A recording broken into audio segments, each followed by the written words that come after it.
Hello friends, this is Shifali from the channel Be Prepared for UGC Net. Yes friends, तो आज जो video मैं आपके सामने लेकर आई हूँ वो है आपकी current facts, current information about higher education. इस वीडियो की काफी डिमांड हो रही थी और मैं भी बाय कोई प्रॉब्लम हो गई थी मुझे, उसकी वजह से मैं ये वीडियो जो है वो अभी तक अपलोड नहीं कर पा रही थी और आज मैं आपके लिए वीडियो लेकर आई हूँ। और इस वीडियो को पूरा ध्यान से देखिएगा फ्रेंड्स, और अगर अभी तक आपने मेरे चैनल को सब्सक्राइब नहीं किया है तो मेरे चैनल को सब्सक्राइब करना मत भूलिएगा। ओके फ्रेंड्स, तो ये वीडियो अभी हम शुरू करते हैं।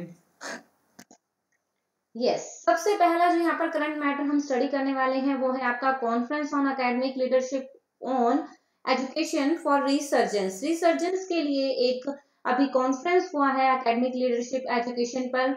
जो कॉन्फ्रेंस हुआ है ये कॉन्फ्रेंस अभी दिल्ली में हेल्ड हुआ है और आपको ये ध्यान रखना है कि ये इवेंट किसने किसने मिलकर ऑर्गेनाइज किया है। दैट मींस क्वेश्चन आ सकता है कि हाँ ये किसके द्वारा जो है वो किया गया था इवेंट हेल्ड, अगर नहीं मतलब या तो इनमें से किसने इसे ऑर्गेनाइज नहीं किया है। अब आ जाते हैं जैसे आपका यूजीसी, AICTE जो आपका ऑल इंडिया ये टेक्निकल एजुकेशन का आपका बोर्ड है, ICSSR, IGNCA, IGNOU, JNU and SGT university, इन सब ने मिलकर जॉइंटली ऑर्गेनाइज किया था इस कॉन्फ्रेंस को। और इस कॉन्फ्रेंस का मेन थीम क्या था, ये बहुत इंपॉर्टेंट बात हो जाती है कि ये इस कॉन्फ्रेंस को क्यों किया गया था। इस कॉन्फ्रेंस को इसलिए किया गया था कि जो चैलेंजेस फेस किए जा रहे हैं इंडियन एजुकेशन सिस्टम के द्वारा, कोई प्लान वर्कआउट करने के लिए paradigm shift both in terms of achieving academic outcomes और रेगुलेशन ऑफ एजुकेशन, एजुकेशन के रेगुलेशन से रिलेटेड और किसी भी तरह के एकेडमिक आउटकम्स को अचीव करने से related, that means academic results को अचीव करने के टर्म्स में कोई भी प्लान तैयार करने में हमें जो भी प्रॉब्लम्स चैलेंजेस फेस करने पड़ रहे हैं उनको डेलिब्रेट करने के लिए, दैट मींस उनके ऊपर विचार विमर्श करने के लिए जो है ये कॉन्फ्रेंस की गई थी कि एकेडमिक आउटकम्स और एजुकेशन की रेगुलेशन के ऊपर कोई भी प्लान तैयार करने में, कोई प्लान वर्कआउट करने में जो भी चैलेंजेस फेस करने पड़ रहे हैं इंडियन एजुकेशन सिस्टम को, उसे डेलिब्रेट करने के लिए इस कॉन्फ्रेंस को जो है ऑर्गेनाइज किया गया था फ्रेंड्स। ओके, अब नेक्स्ट पॉइंट हम करते हैं। नेक्स्ट है आपका जो हम करंट इवेंट करने वाले हैं वो है रोशनी स्कीम। रोशनी स्कीम जो है ये वुमेन्स न्यूट्रिशन के ऊपर फोकस करती है, वुमेन के न्यूट्रिशन के ऊपर फोकस करती है और इसे टेक्निकली और फाइनेंशियली सपोर्ट किसके द्वारा किया जाता है, यूनिसेफ के द्वारा, यूनिसेफ इंडिया के द्वारा इसे टेक्निकली और फाइनेंशियली सपोर्ट किया गया है। ये एक टेक्निकल सपोर्ट यूनिट है फॉर एट नेशनल लेवल पर टेक्निकल सपोर्ट यूनिट का काम करती है। किसके लिए, DAY डे और NRLM। अब ये है क्या, DAY मैंने आपको पहले ही कहा था कि आपको जो फुल फॉर्म्स हैं वो पूरे अच्छे से ध्यान रखनी है, जो भी एब्रीविएशंस आपकी करंट इवेंट के अंदर आ रही हैं। तो यहाँ पर DAY की फुल फॉर्म है आपकी दीनदयाल अंत्योदय योजना, और NRLM जो है जो इकट्ठा ही है एक साथ, और वो है नेशनल रूरल लाइवलीहुड मिशन। इसकी आपकी फुल फॉर्म को ध्यान रखना है और इससे टेक्निकली सपोर्ट करने का काम कौन कर रही है, ये आपकी रोशनी स्कीम। ओके, और MOU यहाँ पर हम अगर बात करें कि ये हायर एजुकेशन से किस तरह से रिलेटेड है, ये जो आपकी न्यूज है ये इस तरह से रिलेटेड है क्योंकि अभी जो है मेमोरेंडम ऑफ एसोसिएशन जो है, मेमोरेंडम ऑफ अंडरस्टैंडिंग जो है वो साइन किया गया है लेडी एल्विन कॉलेज के द्वारा और मिनिस्ट्री ऑफ रूरल डेवलपमेंट के बीच में, इन दोनों के बीच में एक MOU साइन हुआ है for this Roshni scheme. Okay, next अब हम आगे चलते हैं। नेक्स्ट प्रोग्राम आ जाता है हमारा स्टूडेंट इंटर्नशिप प्रोग्राम। ये जो है स्टार्ट किसके द्वारा किया गया है, अटल इनोवेशन मिशन के द्वारा, AIM के द्वारा, और नीति जो कि नीति आयोग का ये जो मिशन है उसके द्वारा, और IBM इंडिया प्राइवेट लिमिटेड दोनों ने मिलकर जो है एक इंटर्नशिप प्रोग्राम शुरू किया है। इस इंटर्नशिप प्रोग्राम का मेन फोकस क्या है, इसका मेन फोकस है कि हम स्टूडेंट्स के अंदर स्किल्स को कैसे एनहांस करें, किस तरीके से ये इनोवेटिव स्किल्स को यूज करके, इनोवेटिव स्किल्स के थ्रू हम स्टूडेंट्स में स्किल्स जो है स्किल्स को कैसे बढ़ाएं। अब ये कौन सी इनोवेटिव स्किल्स है, एक design thinking approach thinking approach को डिजाइन करना, और सेकंड है developing prototypes and solution for community issues. Community issues के लिए कोई प्रोटोटाइप्स या सॉल्यूशन को डेवलप करना। ये जो दो तरह की इनोवेटिव स्किल्स है, इसके थ्रू हम स्टूडेंट्स के अंदर स्किल्स को कैसे एनहांस करें, कैसे बढ़ाएं, इसका मेन फोकस जो है ये आपका स्टूडेंट इंटर्नशिप प्रोग्राम का मेन फोकस यही है आपका। ये क्या है, ये 2 वीक पेड इंटर्नशिप प्रोग्राम है। 38 स्टूडेंट्स को सिलेक्ट किया जा रहा है और 14 टीचर्स जो IBM के द्वारा ही है दिए गई हैं, ये 14 टीचर्स जो हैं वो भी इंक्लूड रहते हैं इस स्टूडेंट इंटर्नशिप प्रोग्राम के अंदर। नेक्स्ट जो टॉपिक है वो हम स्टडी करते हैं। यस, अभी हाल ही में 7 न्यू IIMs जो है वो इस्टेब्लिश या लॉन्च करने की बात की गई है। ये IIMs आपको ध्यान रखना है कि इंडियन इंस्टीट्यूशन ऑफ मैनेजमेंट कहाँ पर जो है इस्टेब्लिश किए गए हैं। एक तो है आपका Amritsar Punjab, Bodhgaya Bihar, Nagpur Maharashtra, Sambalpur Odisha, Sirmaur Himachal Pradesh, Visakhapatnam Andhra Pradesh and last one is Jammu. यहाँ पर 7 न्यू IIMs जो है वो इस्टेब्लिश करने की बात की गई है। अभी अगर आपका ये आ जाता है कि इनमें से कि कहाँ पर IIM जो है वो इशू इस्टेब्लिश हो रहा है या कहाँ पर इनमें से नहीं हो रहा है, इस तरह क्वेश्चन आपको मिलने के 101% चांसेस है। और यहाँ पर एक बात की गई है कि IIM की जो इनकी कंस्ट्रक्शन है ये अभी तक बात आ रही है कि जून 2021 तक ये कंप्लीट हो जाएगी इसकी कंस्ट्रक्शन। ओके, नेक्स्ट पॉइंट हम करते हैं। यस, नेक्स्ट पॉइंट है कि अभी अभी एक न्यू बुक जो है एक्सपेरिएंशियल लर्निंग के ऊपर, जिसका नाम है गांधी जी न्यू तालीम, नई तालीम। इस बुक को जो है अभी अभी इस्टेब्लिश लॉन्च रिलीज किया गया है। इसे किसने किया है? MHRD के द्वारा इसे रिलीज किया गया है टीचर्स डे के ओकेजन पर। ओके, और ये अभी ये बुक जो लॉन्च की गई है वो 13 लैंग्वेज के अंदर लॉन्च की गई है। और इसका मेन कंटेंट या मेन हम कहें कि मैटर इसके अंदर क्या क्या दिया गया है वो लिखा गया है। एक तो गांधी जी की नई तालीम के ऊपर जो बेसिक प्रिंसिपल्स हैं वो इसका कंटेंट मैटर है, और एक work and education curriculum for schools D.Ed and B.Ed। Schools D.Ed और B.Ed के लिए वर्क और एजुकेशन का क्यूरिकुलम क्या होगा, एक तरह से सिलेबस हम क्या देते हैं या हमने कितना मैटर स्टडी करना है, दैट इज कॉल्ड क्यूरिकुलम। तो वो इसका कंटेंट है।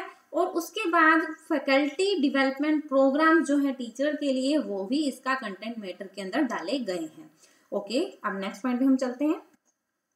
नेक्स्ट है आपकी मोस्ट इंपॉर्टेंट वोसा 2018 वर्ल्ड समिट ऑन एक्रेडिटेशन। ये जो एक तरह की समिट है जो हर 2 साल में एक बार होती है, और अभी अभी इसकी 2018 में हुई है, और इसे ऑर्गेनाइज किया है NBA ने। NBA means national board on accreditation. इसे इनॉग्रेट किया गया था union minister of HRD in new Delhi के अंदर। इसकी शुरुआत की गई थी, इनॉग्रेशन की गई थी, यूनियन मिनिस्टर ने इसको इनॉग्रेट किया था MHRD के।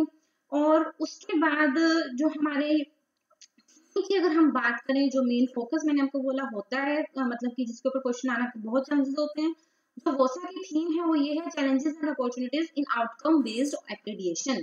जो एक्रेडिटेशन हमारी आउटकम बेस्ड होती है, outcome based that means result based पर जब हम किसी भी इंस्टीट्यूट को रैंक करते हैं, एक्रेडिट करते हैं, तो उस समय पर चैलेंजेस या अपॉर्चुनिटीज हमें फेस करनी पड़ती है, इस बात पर डिस्कशन के लिए जो है ये वोसा समिट की गई थी। ये वोसा समिट जो है वो बाइनियल समिट है, जो मैंने आपको पहले ही कह दिया कि 2 साल में एक बार होती है, और विच प्रोवाइड्स अ प्लेटफॉर्म। ये प्लेटफॉर्म प्रोवाइड करती है किसको?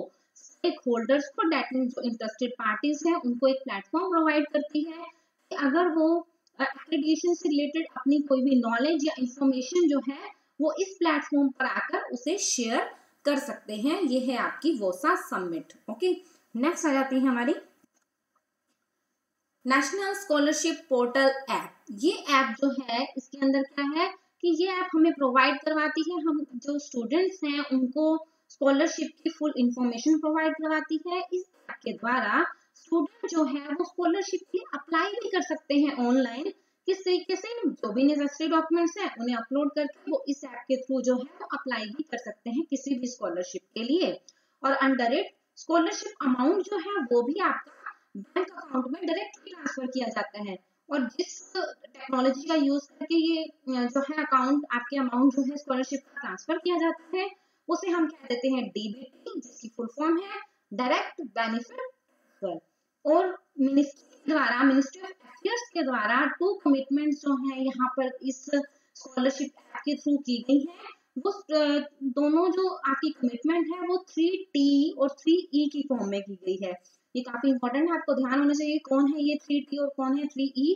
तो 3T के अंदर आप क्या जाते हैं, इन्वॉल्व हो जाते हैं teacher, tiffin and toilet, and 3E में आ जाते हैं आपके एजुकेशन, एम्प्लॉयमेंट एंड एम्पावरमेंट। तो ये आपको 3T's और 3E's जो है वो 2 कमिटमेंट्स, सब कुछ आपको ध्यान होना चाहिए। ये एक पोर्टल ऐप है जो आपको स्कॉलरशिप के बारे में फुल इंफॉर्मेशन भी प्रोवाइड करवाती है और स्टूडेंट इस ऐप के थ्रू स्कॉलरशिप के लिए अप्लाई भी कर सकते हैं। नेक्स्ट आ जाता है हमारा national apprenticeship promotion scheme. National apprenticeship promotion scheme के अंदर क्या है, इसे CG के द्वारा, सेंट्रल गवर्नमेंट के द्वारा लॉन्च किया गया है, किसके लिए, यूथ स्टूडेंट्स, यूथ के लिए। और यहाँ पर ये नेशनल स्कीम जो है वो किस काम करती है, स्किल ट्रेनिंग प्रोवाइड करवाती है। किसे किसे, तो IIT के स्टूडेंट्स को। ये बिल्कुल ध्यान रखिएगा आपको कि ये वाली जो प्रमोशन अप्रेंटिसशिप प्रमोशन स्कीम है वो किस किस लोगों को, किन किन को जो है ये आपको प्रोवाइड करवा रही है ट्रेनिंग। तो ये IIT स्टूडेंट्स को, फ्रेशर्स को, MES पास आउट स्टूडेंट्स को और PMKVY जो कैंडिडेट्स हैं आपके, उनको जो है ये स्कीम के अंडर जो है ट्रेनिंग प्रोवाइड करवाई जा रही है CG के द्वारा।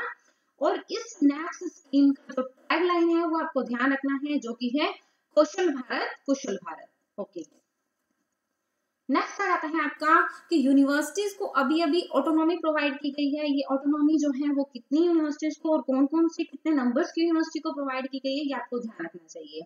अब यही है जो आपको ऑटोनॉमी प्रोवाइड की गई है। ऑफ कोर्स ऑटोनॉमी प्रोवाइड करने का काम किसका, UGC का। तो UGC जो है वो हमें जो इन यूनिवर्सिटीज को 62 यूनिवर्सिटीज को हाल ही में ऑटोनॉमी प्रोवाइड की है और ये ऑटोनॉमी NAC की रैंकिंग के बेसिस पर प्रोवाइड की गई है। NAC जो है वो रैंक प्रोवाइड करती है, एक्रेडिटेशन देती है, हमें पता है, और इसी रैंकिंग के बेसिस पर ही 62 यूनिवर्सिटीज को हाल ही में ऑटोनॉमी प्रोवाइड की गई है। इसके अंदर कौन कौन सी यूनिवर्सिटीज आ जाती है, 5 जो है वो आपकी सेंट्रल यूनिवर्सिटीज आ जाती हैं, 21 स्टेट यूनिवर्सिटीज इंक्लूड की गई हैं, 26 प्राइवेट यूनिवर्सिटीज इंक्लूड की गई हैं और 10 अदर कॉलेजेस जो हैं वो इस ऑटोनॉमी जो है इन कॉलेजेस को, 10 कॉलेजेस को ऑटोनॉमी प्रोवाइड की गई है। तो ये आपको पूरा डाटा ध्यान होना चाहिए कि पूरे 62 हैं, जिसमें से 5 central, 21 state, 26 private and 10 other colleges जो हैं वो इंक्लूड किए गए हैं। यहाँ पर एक बात आ जाती है कि इनको डिफरेंट स्कोर्स भी प्रोवाइड किए गए हैं। ये स्कोर जो है वो अलग अलग कैटेगरी बेसिस पर डाल दिया गया है, जिस हिसाब से किसी भी यूनिवर्सिटी, कॉलेजेस या इंस्टीट्यूट को स्कोर प्रोवाइड किए गए हैं। तो यहाँ पर कैटेगरी 1 के अंदर जिनको स्कोर प्रोवाइड किया गया है वो है उनको, उनकी रैंकिंग, उनका स्कोर जो है वो 3.5 है और कैटेगरी 2 जो है वो 3.26 टू 3.5, डेट मींस उनसे कम। और कैटेगरी अगर 3 की बात करें हम, तो रिमेनिंग जो 3.26 से नीचे रह जाते हैं उनको कैटेगरी 3 में जो है इंस्टीट्यूट्स को डाला गया है। और इसी बेसिस पर जो UGC ने जो है वो ऑटोनॉमी प्रोवाइड की है 62 यूनिवर्सिटीज कॉलेजेस को। ठीक है, नेक्स्ट आती है आपकी national digital library of India. ये नेशनल डिजिटल लाइब्रेरी को जो है वो कब लॉन्च किया गया था, नेशनल रीडिंग डे के मौके पर किया गया था, ओकेजन पर किया गया था, जो कि 19 जून 2018 को लॉन्च की गई थी। और यहाँ पर अगर हम बात करें तो ये MHRD का प्रोजेक्ट है और ये आपका NMEICT के साथ जो है मिलकर MHRD ने ये प्रोजेक्ट लॉन्च किया है लाइब्रेरी का, ऑनलाइन जो नेशनल डिजिटल लाइब्रेरी का। ये NMEICT के ऊपर जो फुल फॉर्म है, आपकी एब्रीविएशन जो है ये आपकी पहले भी एग्जाम में आ चुकी है, तो इस ऑफ कोर्स आपको एब्रीविएशन को तो ध्यान रखना ही है। National mission on education through ICT, that is information and communication technology. ठीक है, तो ये आपको फुल फॉर्म पूरा ध्यान रखना है। और इसे डेवलप किया गया है, इसे डेवलप किया गया है आपका IIT खड़गपुर में। यस, तो यहाँ पर आपका ये खत्म होता है आपका मैटर जो हायर एजुकेशन के करंट टॉपिक्स के ऊपर। इसके अलावा जो आपकी लास्ट टाइम आपके लास्ट पेपर के लिए जो हायर एजुकेशन की करंट वीडियो बनी थी वो भी आपको जरूर देखनी है, बिकॉज वहां पर जो NIRF की रैंकिंग्स और मैटर यूज किया गया था वो सेम डिटो आपका इस एग्जाम के लिए भी उतना ही इम्पोर्टेंट है। तो वो आपको यहाँ पर आपको राइट साइड पर आपको यहाँ पर लिंक मिल जाएगा उसका, मैं आपको वहाँ जो है उसका लिंक भी दे दूंगी, और वो वीडियो भी आप जरूर देखिएगा, वो आपके इस एग्जाम के लिए काफी जरूरी हो सकती है। ओके फ्रेंड्स, तो ये थी मेरी वीडियो। अगर आपको मेरी वीडियो पसंद आई है तो मेरी वीडियो को लाइक जरूर कीजिएगा और जरूर कमेंट कीजिएगा कि आपको ये वीडियो कैसी लगी है। Okay friends, bye, have a nice day and best of luck for your exam.